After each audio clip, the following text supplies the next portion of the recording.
Hello student, welcome to आज की classes. मैं हूं हरि किशन और स्वागत करता हूं आपका अपने यूट्यूब चैनल आज की क्लासेस में। तो स्टूडेंट्स, स्टार्ट करते हैं आज की क्लास। और आज लिया गया है एक इलेक्ट्रोस्टैटिक्स से बहुत ही important topic, electric force line. तो स्टूडेंट्स, स्टार्ट करते हैं आज की क्लास को और पढ़ते हैं कि इलेक्ट्रिक फोर्स लाइन क्या होती है। इलेक्ट्रिक फोर्स लाइन, इसके पहले हमने पढ़ा था इलेक्ट्रिक फील्ड और इलेक्ट्रिक चार्ज। आज पढ़ते हैं हम इलेक्ट्रिक फोर्स लाइंस या इलेक्ट्रिक फील्ड लाइन। देखते हैं इलेक्ट्रिक फील्ड लाइन, वैद्युत क्षेत्र रेखाएं। क्या पढ़ना है? वैद्युत क्षेत्र रेखाएं, इलेक्ट्रिक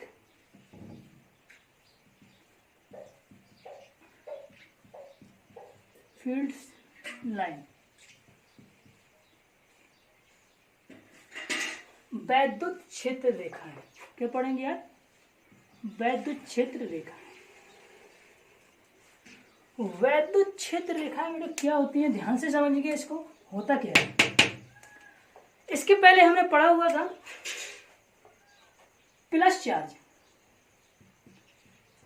अर्थात प्लस आवेश से इलेक्ट्रिक फील्ड बाहर की ओर जाता था। इस तरीके से कुछ जाता था। प्लस चार्ज से इलेक्ट्रिक फील्ड कहाँ भी जाता था? बाहर की ओर निकलता है, अर्थात आउटसाइड होता है। समझ पा रहे हैं? इस तरीके से, कुछ इस तरीके से उल्टा होता है।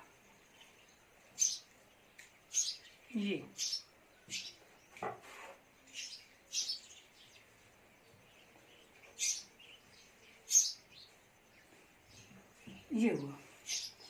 हमने पढ़ा हुआ है कि जो इलेक्ट्रिक फील्ड होता है वो इलेक्ट्रिक फील्ड प्लस चार्ज से बाहर की ओर जाता है और नेगेटिव चार्ज से, नेगेटिव चार्ज होता है माइनस क्यू, इसके इनसाइड होता है। इसी तरीके से बना लेते हैं। ये हो गया माइनस चार्ज,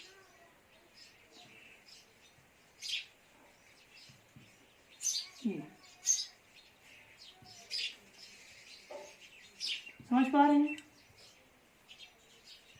चलिए एक और बना लेते हैं। अब यहाँ पर हमने देखा कि जो प्लस चार्ज होता है, पॉजिटिव चार्ज होता है। इस पॉजिटिव चार्ज से जो हमारे इलेक्ट्रिक फील्ड होता है वो बाहर की ओर जाता है, और जबकि जो नेगेटिव चार्ज होता है इस नेगेटिव चार्ज से कहाँ की ओर जाता है? अंदर की ओर आता है। समझ पा रहे इस चीज को? चलिए, इस प्रकार से अगर इलेक्ट्रिक फील्ड को समझना है हमें, तो आप देखते हैं कि वैद्युत बल रेखाएं होती हैं, वो एक इमेजिनेशन होता है, एक मतलब कल्पना होती है। हम इमेज करते हैं इस प्रकार से। इमेजिनेशन होता है कि किसी वैद्युत क्षेत्र में खींची गई वे काल्पनिक रेखाएं, किसी वैद्युत क्षेत्र में खींची गई वे काल्पनिक रेखाएं जो कि यथावत धन आवेश के चलने की दिशा को व्यक्त करती हैं। क्या होता है? किसी भी वैद्युत क्षेत्र में खींची गई वे काल्पनिक रेखा, एक इमेजिनेशन होता है कि जो धन आवेश के चलने की दिशा को व्यक्त करती हैं। अर्थात कहने का मतलब, अगर हम इसमें कहीं भी, इसके किसी भी जगह में एक छोटा सा आवेश रखते हैं, परीक्षण आवेश, कोई सा भी छोटा सा आवेश रखते हैं, ठीक है, जो कि टेस्टिंग चार्ज होता है और ये प्लस होता है। अगर हम कहीं भी किसी जगह भी रख देंगे, लाइन पे किसी जगह भी, ठीक है, तो ये जो धनावेश परीक्षण आवेश रखा हुआ हमने, ये वाला पॉजिटिव चार्ज है, टेस्टिंग चार्ज वाला, ये जिस ओर गति कर जाए, अर्थात ये जिस ओर चलने लग जाए, वो ही यहाँ पर क्षेत्र की दिशा होती थी। अर्थात एक ऐसा इमेजिनेशन एक वैद्युत क्षेत्र में जो कि यथावत धनावेश के चलने की दिशा को व्यक्त करता है, उसको हम कह देते हैं यहाँ पर इलेक्ट्रिक फोर्स लाइन या electric fields line. That is clear? समझ पा रहे हैं इस चीज को? ऐसे ही इसमें धनावेश में रखेगा तो यहाँ रिपल्सन काम करेगा, तो यहाँ पर वैद्युत क्षेत्र बाहर की ओर जा रहा था, तभी हम कह पा रहे होते हैं कि जो वैद्युत बल रेखाएं होती हैं वो धन आवेश से बाहर की ओर निकलती हैं, धन आवेश से बाहर की ओर निकलती। पता कैसे चलता है? हमने इसकी किसी भी रास्ते में क्या किया, एक टेस्टिंग चार्ज पॉजिटिव रख दिया, वो जिस ओर गति कर गया तो उससे पता चल जाता है ये वैद्युत क्षेत्र या वैद्युत बल रेखाओं की होगी दिशा होती है। इसके बाद माइनस में देखते हैं, इसमें यहाँ पर इनके रास्ते में कोई भी हमने टेस्टिंग चार्ज रख दिया छोटा सा, कहीं पे भी रख देते हैं, कहीं भी रास्ते में रख दिया, ठीक है, किसी जगह भी रख दिया। अब यहाँ बच्चों को ये नेगेटिव चार्ज रखा हुआ है और हमारा जो टेस्टिंग चार्ज होता है वो पॉजिटिव होता है, क्यों नॉट, ठीक है। तो यहाँ पर ये अट्रैक्शन आ जाएगा इसका, और जैसे इसका अट्रैक्शन होता है तो ये अंदर की ओर चला जाएगा। तो इससे क्या क्लियर हो जाता है कि जो नेगेटिव चार्ज होता है उसके प्रति अगर वैद्युत क्षेत्र देखा जाए, इलेक्ट्रिक फील्ड देखा जाए, तो वो अंदर की ओर जाती है। कहाँ की ओर जाएगी? अंदर की ओर जाती है। समझ पा रहे हैं इस चीज को? ठीक है। तो अब डेफिनेशन हमने बताया आपको कि यहाँ पर वैद्युत क्षेत्र में एक ऐसा लाइंस का इमेजिनेशन होता है जो कि यथावत धनावेश की चलने की दिशा को व्यक्त करते हैं। तो इनसे जो लाइन होती है, इमेजिनेशन होता है हमारा लाइन का, इन्हीं को हम बोल देते हैं इलेक्ट्रिक फोर्स लाइन या वैद्युत बल रेखा। समझ पा रहे हैं? क्लियर हुआ इस चीज से? चलिए अब यहाँ पर देख लेते हैं, बात करते हैं वैद्युत बल रेखाओं कुछ प्रॉपर्टीज की। क्या बात करते हैं? Properties of electric field. Properties of electric field.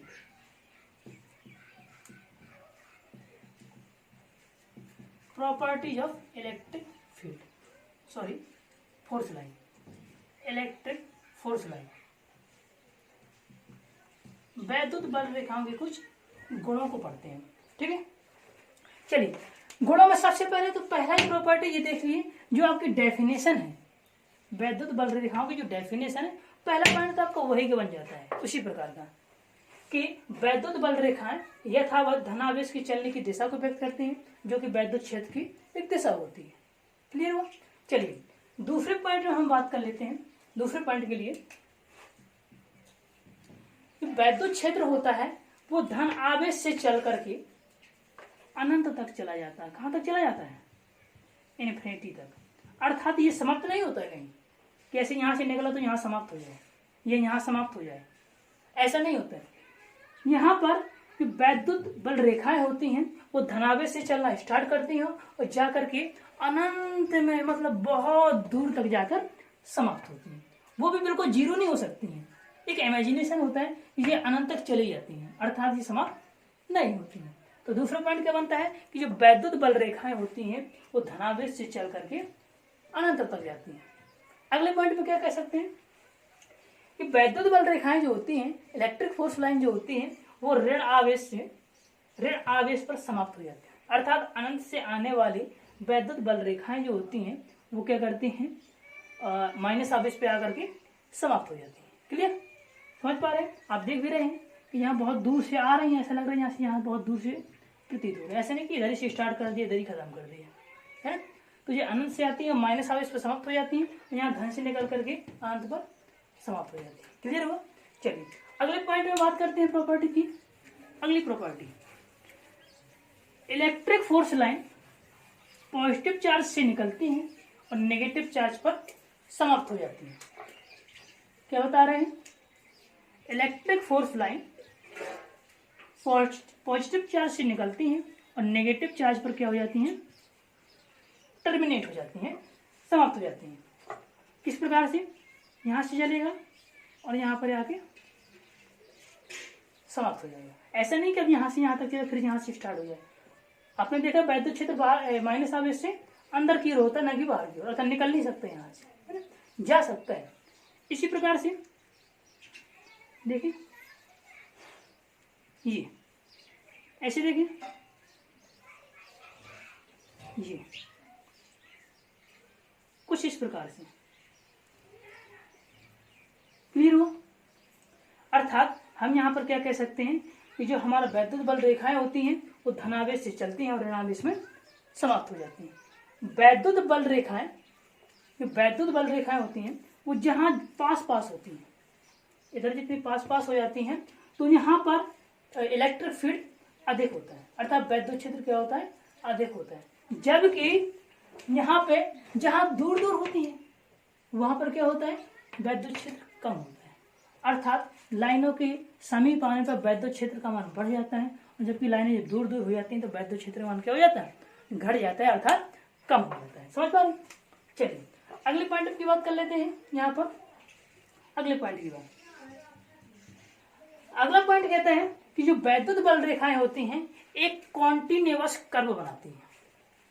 वैद्युत बल रेखाएं होती हैं वो एक कॉन्टिन्यूअस कर्व बनाती है। कॉन्टिन्यूअस कर्व कहने का मतलब क्या है कि हमने एक वक्र बनाते हैं, अगर इस प्रकार से, ये प्लस क्यू आवेश था, ये माइनस क्यू आवेश था, ठीक है। कॉन्टिन्यूअस कर्व क्या होता है कि जो कि रास्ते में कहीं भी टूटे नहीं, क्या ना हो, टूटे नहीं, इस प्रकार से, कुछ इस प्रकार से। जी देखा भी, यहाँ पे जा रहा था, ऐसा नहीं कि रास्ते से टूट जाए फिर स्टार्ट हो जाए फिर निकल जाए फिर टूट जाए फिर बन जाए, ऐसा नहीं हो सकता। अर्थात अगर ये चला तो फिर सीधे धनावेश से निकलेगा और जाकर के ऋण आवेश में ही जाकर के टर्मिनेट हो जाएगा। क्लियर होगा? अर्थात वैद्युत बल रेखाएं कभी भी वैद्युत बल रेखाएं एक सतत वक्र ही होती है, कॉन्टिन्यूअस कर्व बनाती हैं, ठीक है, बीच में टूटता नहीं है। क्लियर हुआ? चलिए अगले पॉइंट की बात करते हैं। इस प्रकार से वैद्युत बल रेखाएं, अगले पॉइंट की बात, वैद्युत बल रेखाएं जो होती हैं बेटा एक क्लोज्ड कर्व नहीं बनाती हैं। क्या नहीं बनाती हैं? एक क्लोज्ड कर्व नहीं होती है, ठीक है। एक क्लोज्ड कर्व नहीं बनाती, अर्थात एक बंद लूप नहीं बनाती है। कैसे? एक पॉजिटिव चार्ज, एक नेगेटिव चार्ज ले लिए दोनों को। इसके प्रकार हमने यहां से स्टार्ट किया, धनावेश से चला और ऋणावेश समाप्त हो गया, और यहां से ही धनावेश से चला और ऋणावेश में समाप्त हुआ। अब बंद लूप कैसा होता है? बंद लूप ये होता है कि यहाँ से चले और यहाँ से चले बिना टूटे हुए वापस फिर से उधर जगह आ जाए, ये बंद लूप होता है। अर्थात कहने का मतलब हमारे यहाँ से आवेश निकला, यहाँ समाप्त हो जाएगा, ऐसा नहीं कि यहाँ से चला फिर माइनस से फिर से शुरू हो जाए और आकर के यहाँ समाप्त, ऐसे गोल गोल नहीं चलेगा, कॉन्टिन्यू ऐसे नहीं चलेगा, ठीक है।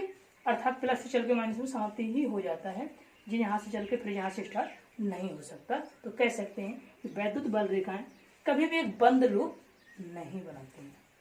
क्लियर हुआ? चलिए बहुत ही इंपॉर्टेंट बात बताते हैं अगले पॉइंट में, वेरी इंपॉर्टेंट। वैद्युत बल रेखाएं, इलेक्ट्रिक फोर्स लाइन आपस में कभी, जो दो वैद्युत बल रेखाएं होती हैं आपस में कभी एक दूसरे को काटती नहीं। अर्थात इस प्रकार से कुछ, अगर दो वैद्युत बल रेखाएं हमने यहाँ इस प्रकार से ये दिया, एक ये दिया, ये भी इलेक्ट्रिक फोर्स लाइन है, ये भी इलेक्ट्रिक फोर्स लाइन है, ठीक है। तो इलेक्ट्रिक फोर्स लाइन आपस में कभी एक दूसरे को क्रॉस नहीं करती, काटती नहीं। क्यों? इसका भी रीजन है ना, कहना सर क्यों नहीं काटती है, ऐसा तो हो सकता है, लेकिन नहीं, क्यों नहीं काटती आपको बताते हैं। क्योंकि जहां पर कटान बिंदु है, जहां पर दोनों क्रॉस करेंगे एक दूसरे पर, यहाँ पर, तो इस स्थिति में दो स्पर्श रेखाएं खींच सकती हैं। देखो ये खींच सकते हैं, इधर भी जा सकती है, कहीं भी खींच सकते हैं स्पर्श रेखा, खींच सकते हैं स्पर्श रेखा। अर्थात कटान बिंदु पर दो स्पर्श रेखाएं खींची जा सकती हैं, और स्पर्श दो रेखाएं होती हैं। हमने बताया कि किसी कटान बिंदु पर वैद्युत बल रेखा में कहीं भी खींची गई स्पर्श रेखा जो होती है वो वैद्युत क्षेत्र की दिशा को व्यक्त करती है ना। तो वैद्युत क्षेत्र की जो दिशा को व्यक्त करती है, तो वैद्युत क्षेत्र की दो दिशाएं यहाँ हो जाएंगी। देखो एक इधर जा रही है, एक इधर जा रही है, और जबकि वैद्युत क्षेत्र की जो दिशा होती है वो केवल सिंगल क्या होती है, एक ही हो सकती है। कहीं से भी वैद्युत क्षेत्र की केवल सिंगल एक दिशा हो सकती है, एक ही। और जबकि जहां पर कटान का एक कटान बिंदु आएगा वहां पर क्या हो जाएगा, दो आ जाएंगे। और जबकि ऐसा हो नहीं सकता कभी, ऐसा नहीं हो सकता, तो इसलिए हम कह सकते हैं कि इलेक्ट्रिक फोर्स लाइन आपस में कभी एक दूसरे को क्रॉस नहीं करती है। दैट इज क्लियर, समझ पाए इस चीज को। चलिए अगले पॉइंट की बात करते हैं। देखिएगा अगले पॉइंट में बताते हैं, किसी भी क्यू आवेश से वैद्युत बल निकलने वाली जो वैद्युत बल रेखाओं की संख्या अगर ज्ञात करनी हो, एक क्यू आवेश है, इससे कितनी वैद्युत बल रेखाएं निकलेंगी, अगर इसकी संख्या हमें ज्ञात करनी हो इस तरीके से कि इससे कितनी संख्या निकलेगी, है ना। तो इसको ज्ञात करने के लिए हम निकालते हैं n बराबर Q/ε0, जहां n जो होता है वो इलेक्ट्रिक फोर्स लाइन का संख्या होती है और Q यहाँ पर आवेश होता है, Q निकलता है यहाँ से जिस आवेश के कारण ये इलेक्ट्रिक फील्ड लाइन करती हैं, और ε0 यहाँ पर परमिटिविटी होती है और वैद्युतशीलता होती है निर्वात के लिए, ठीक है। तो इस प्रकार से हम क्या कर सकते हैं, यहाँ पर इलेक्ट्रिक फोर्स लाइन की संख्या निकाल सकते हैं। क्लियर हुआ। चलिए इसके बाद हम बताते हैं आपको वैद्युत बल रेखाएं जो होती हैं, वैद्युत बल रेखाएं अगले पॉइंट के लिए, वो जो अचालक पदार्थ होते हैं, अचालक, है ना, जिन पर करंट आवेश प्रवाहित नहीं हो सकता है। अचालक पदार्थ जो होते हैं उनसे वैद्युत बल रेखाएं जो होती हैं वो बाहर नहीं निकल सकती हैं। क्या नहीं हो सकती हैं, बाहर नहीं निकल सकते हैं। क्लियर हुआ, है ना। ऐसे देखें हमने बताया, सॉरी, जो अचालक पदार्थ से होते हैं, इस अचालक पदार्थ से इसको क्या करती है, अचालक पदार्थ हो गया। तो अचालक पदार्थ से सॉरी वैद्युत जो बल रेखाएं होती है वो पारगमित हो जाती हैं, अर्थात एक तरफ से दूसरी तरफ क्रॉस कर जाती हैं। ये ध्यान रखिए, यहाँ पे इलेक्ट्रिक फोर्स लाइन बता रहे हैं, जो अचालक पदार्थ होता है तो उसमें क्या होता है, लाइन्स जो होती हैं वो क्रॉस कर जाती हैं, अर्थात इसके अंदर से प्रवेश करके बाहर निकल जाती है ना। इस प्रकार से ये होता है अचालक पदार्थ। अचालक इससे पारगमित हो जाती हैं, अर्थात इससे बाहर निकल जाती हैं, पारगमित हो जाती है लाइन। जबकि जो चालक पदार्थ होते हैं, चालक, उस चालक से बाहर नहीं निकलते, अर्थात उसके अंदर से होकर नहीं जा सकती। क्लियर हो, अर्थात अगर यहाँ से चलेंगे तो फिर यहाँ से ऐसे दिखाई देंगे, ऐसा नहीं लगेगा कि जैसे इसके अंदर से जा रही है ना। तो अचालक पदार्थ से पारगमित हो जाती है और जबकि चालक पदार्थ से पारगमित नहीं होती है। समझ पा रहे हैं। तो इस प्रकार से हम यहाँ क्या करते हैं, इलेक्ट्रिक फोर्स लाइन के सभी गुणों को हमने प्रॉपर्टी के क्रमशः पढ़ा। एक बार फिर से रिवाइज करते हैं क्या क्या बताया हमने। सबसे पहला बताया हमने पॉइंट आपको, इलेक्ट्रिक फोर्स लाइन जो होती हैं इस प्रकार से वो एक धनावेश से निकलती हैं और धनावेश से निकलने के बाद अनंत में समाप्त हो जाती हैं। नेक्स्ट पॉइंट बताया कि इलेक्ट्रिक फोर्स लाइन अनंत से आकर के ऋणावेश में समाप्त हो जाती हैं। नेक्स्ट पॉइंट बताया आपको हमने, अगला पॉइंट, कि जो वैद्युत बल रेखाएं होती हैं वो धनावेश से निकलती हैं और ऋणावेश में समाप्त हो जाती हैं। अगला पॉइंट बताया हमने इसमें, इसके लिए अगले पॉइंट में देखा जो वैद्युत बल रेखाएं होती हैं वो एक सतत वक्र बनाती हैं, अर्थात कॉन्टिन्यूअस कर्व बनाती हैं, रास्ते में टूटती नहीं। फिर अगला पॉइंट बताया हमने आपको एक कि इसमें कि जो वैद्युत बल रेखाएं होती हैं वो एक बंद लूप नहीं बनाती हैं, अर्थात क्लोज्ड कर्व नहीं बनाती हैं, ये एक सर्किल बन जाए पूरा। ये कैसे बंद बन जाए, सर्किल से मतलब नहीं, बंद नहीं मानती। फिर इसके बाद देखा कि इलेक्ट्रिक फोर्स लाइन आपस में कभी एक दूसरे को काटती नहीं। क्यों नहीं काटती थी, क्योंकि कटान बिंदु पर दो स्पर्श रेखाएं खींची जा सकती हैं और दो स्पर्श रेखाएं यहाँ पर इलेक्ट्रिक फील्ड की दो डायरेक्शन को शो करती हैं, जो कि हो नहीं सकता, इसलिए आपस में कभी काटती नहीं। नेक्स्ट पॉइंट बताया हमने आपको कि इलेक्ट्रिक फोर्स लाइन की अगर हमें संख्या ज्ञात करनी हो किसी आवेश के कारण तो हम फॉर्मूला लगाते थे n बराबर, अभी बताया हमने Q/ε0 से। क्लियर हुआ। फिर इसके बाद बताया अगला पॉइंट हमने कि जो अचालक पदार्थ होते हैं उनसे तो यहाँ पर वैद्युत बल रेखाएं बाहर निकल जा सकती हैं अंदर से होकर, जबकि चालक पदार्थ से बाहर नहीं निकल सकती हैं। इस प्रकार से ये हुआ electric field line and electric field force line की प्रॉपर्टी। क्लियर हुआ, समझ आया? बहुत ही इंपॉर्टेंट टॉपिक था, ध्यान से समझिएगा, पूरा वीडियो देखा करें, स्किप ना करें, जिससे कि आपको एक एक पॉइंट समझ आए। अपने ही सरल लैंग्वेज में, सरल भाषा में फिजिक्स को समझने के लिए आप चैनल को सब्सक्राइब करें, दोस्तों में शेयर करें, जिससे कि सभी स्टूडेंट एक अपने क्षेत्र की भाषा में फिजिक्स को अच्छी तरीके से कंप्लीट कर सकें। Thank you so much.